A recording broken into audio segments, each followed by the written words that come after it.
I've learned something terrifying about God's no. It's not what we think it is. For years, I believed rejection meant I'd somehow failed spiritually, that closed doors were punishment wrapped in divine mystery. Then I discovered the prayer that changes everything, the one that flips rejection from a dead end into a secret passage. But here's what shook me: God's no isn't Him withholding something good from you.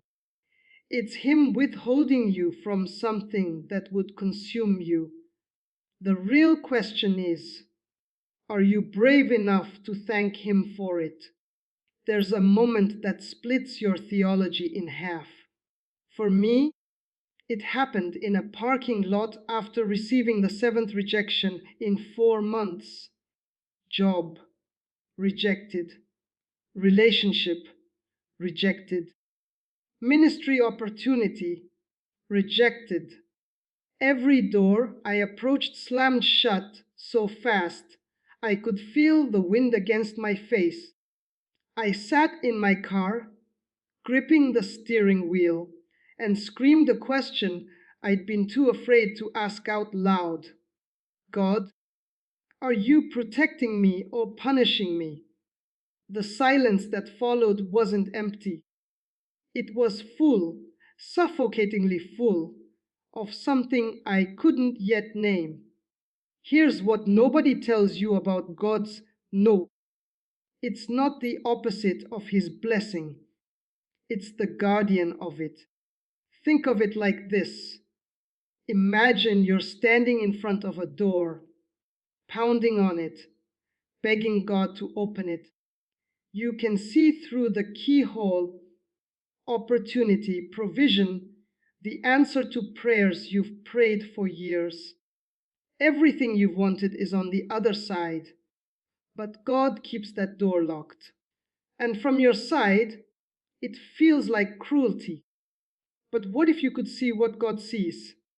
What if, on the other side of that door, there's not just the opportunity you wanted, there's also a trap you didn't notice, a toxic environment, a soul tie that would take a decade to untangle, a counterfeit destiny disguised as breakthrough. God's no isn't rejection, it's extraction. He's pulling you out of something before it has a chance to pull you under. I learned this the hard way when one of those rejections turned out to be the greatest rescue of my life. The job I didn't get.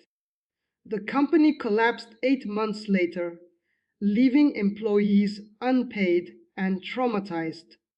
The relationship that ended. I later discovered patterns I'd been too infatuated to see, patterns that would have destroyed me slowly from the inside out. God didn't say no, because I wasn't ready for the blessing. He said no, because what I thought was a blessing was actually bait. But here's where the prayer comes in, the one that transforms rejection into victory. Most people respond to God's no with bitterness, bargaining, or shutting down spiritually.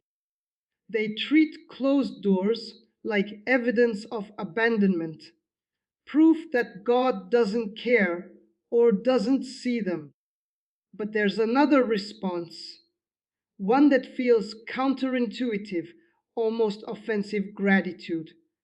The prayer is simple, but it requires brutal trust. God, thank you for the doors you're closing. Thank you for protecting me from things I can't see yet.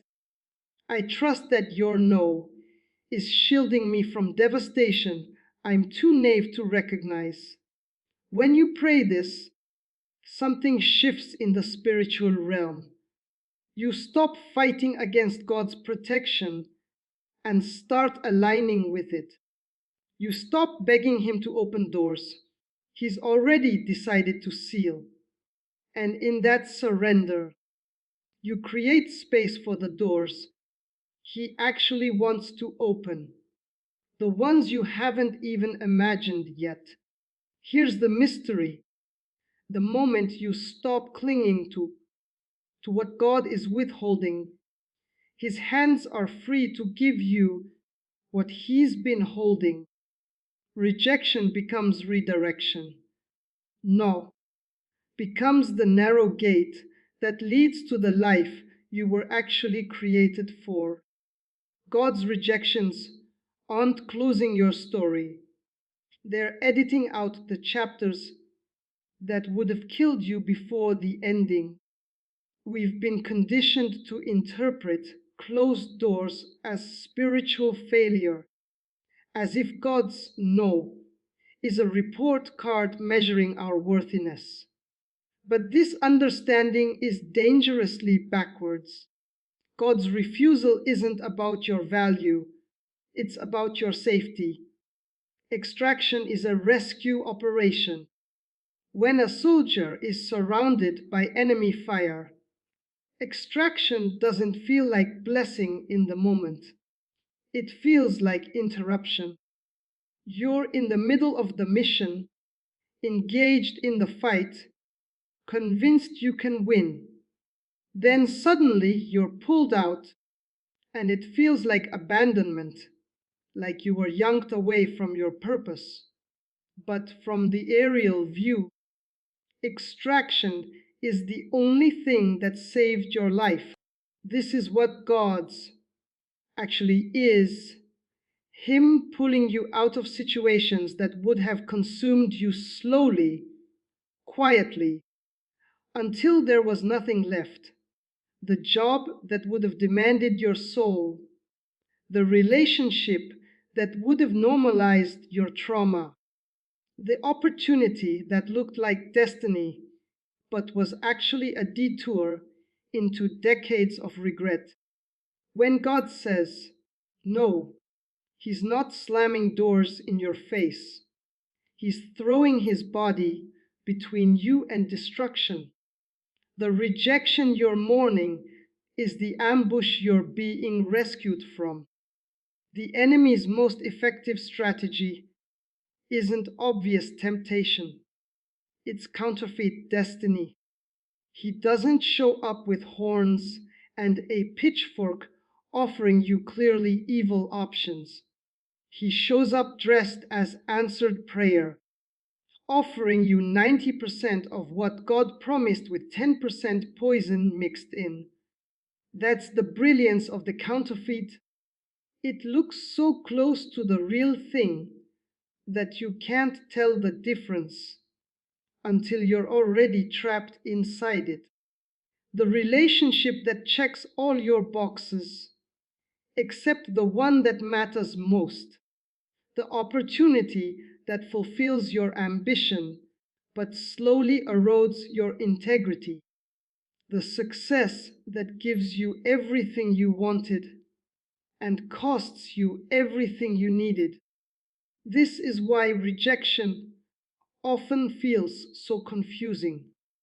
You were asking for something good, something that aligned with your prayers, and God still said no. But what you couldn't see from your limited perspective is that the thing you wanted had an expiration date attached, a hidden cost that wouldn't be visible until years later. God's no isn't Him being stingy, it's Him being surgical. He's removing the counterfeit before you mistake it for the real thing and waste years of your life defending something that was designed to destroy you. This prayer feels insane the first time you try it, thanking God for the very thing that's breaking your heart, thanking Him for the rejection that feels like abandonment, for the closed door that feels like punishment, for the no that feels like proof He doesn't love you. But here's what happens in the spiritual realm when you pray this way. You stop fighting against God's protection.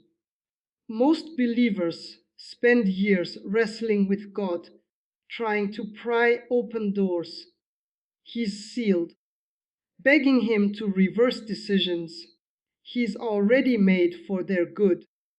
That wrestling creates spiritual friction. It keeps you stuck in the space between what was and what could be, unable to move forward. The gratitude prayer breaks that friction. When you say, God, I trust that this rejection is protection, you're surrendering your limited perspective and aligning with His omniscient one. You're admitting that you can't see what He sees, and you're choosing to trust His vision over your pain. This isn't toxic positivity or spiritual bypassing. It's warfare level faith. You're declaring that God's no has more authority than your feelings, more wisdom than your plans, more love than your disappointment. And that declaration shifts the atmosphere from resistance to reception. Jesus said the gate is narrow and few find it. We've interpreted this as some kind of exclusivity, as if heaven has a limited capacity. But what if the narrow gate isn't about who gets in?